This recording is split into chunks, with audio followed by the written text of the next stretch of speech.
ഞാൻ ഒരു മൊബൈൽ ടെക്നീഷ്യനും അതിലുപരി ഒരു അമ്മയും കൂടിയാണ്. സ്കൂൾ വിദ്യാർത്ഥികൾക്ക് സർക്കാർ ആർത്തവാവധി പ്രഖ്യാപിച്ചത് ഒരു നല്ല കരുതലാണ്. ബുദ്ധിമുട്ട് അനുഭവിക്കുന്ന കുട്ടികൾക്ക് അത് സഹായകരമാകും. സ്ത്രീകൾ വർഷങ്ങളായി പഠിക്കുന്നു, ജോലി ചെയ്യുന്നു, കുടുംബം നോക്കുന്നു, സ്വപ്നങ്ങൾ നേടിയെടുക്കുന്നു. ആർത്തവം ഇന്ന് വരെ അവരുടെ ശക്തിയെ കുറച്ചിട്ടില്ല. എല്ലാ മാസവും അവധി എന്ന സമീപനം ചിലപ്പോൾ പെൺകുട്ടികൾക്ക് അവർ പ്രത്യേക സാഹചര്യത്തിൽ മാത്രം മുന്നോട്ട് പോകാൻ കഴിയുന്നവരാണെന്ന ചിന്ത വന്നേക്കാം. പക്ഷേ ഒരു അമ്മ എന്ന നിലയിൽ എൻ്റെ മനസ്സിൽ മറ്റൊരു ചോദ്യമുണ്ട്. നാളെ എൻ്റെ മകൾ ഒരു ഡോക്ടറോ എഞ്ചിനീയറോ ടീച്ചറോ മൊബൈൽ ടെക്നീഷ്യനോ ആയാലും ജീവിതത്തിലെ എല്ലാ വെല്ലുവിളികളും നേരിടാൻ പഠിക്കേണ്ടതല്ലേ? ഞാൻ അവൾക്ക് പഠിപ്പിക്കാൻ ആഗ്രഹിക്കുന്നത് നീ ദുർബലയാണ് എന്നല്ല.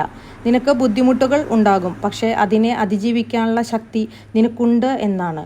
സഹായം ആവശ്യമുള്ളവർക്ക് അവധി ലഭിക്കണം, പക്ഷേ എല്ലാ സ്ത്രീകളെയും ദുർബലരായി കാണുന്ന ഒരു സന്ദേശം സമൂഹത്തിന് ലഭിക്കരുത്.